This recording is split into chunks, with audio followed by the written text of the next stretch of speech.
more love. The less time for adoration, lesser love. No time for adoration, maybe no love. And then letter R, Rosary.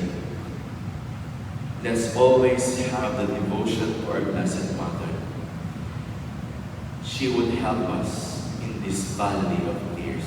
Diba sabi sa prayer, to you do we cry, for banished children of Eve.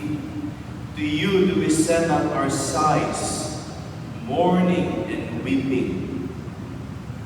Let us ask Mama Mary to help us to always be prepared in meeting our Lord. Tingnan niyo yung adoration. Pag lagi tayo nag-a-adore, pag dumating si Jesus in His second coming, or pag namatay tayo and we meet the Lord, sasabihin ni Lord, "Oy, kilala kita."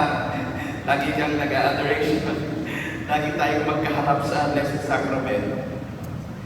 And then lastly, Eucharist. The source and summit of Christian life. Sister Palo, can we spread out? Sister Lloyd, can we spread out that one in the backs?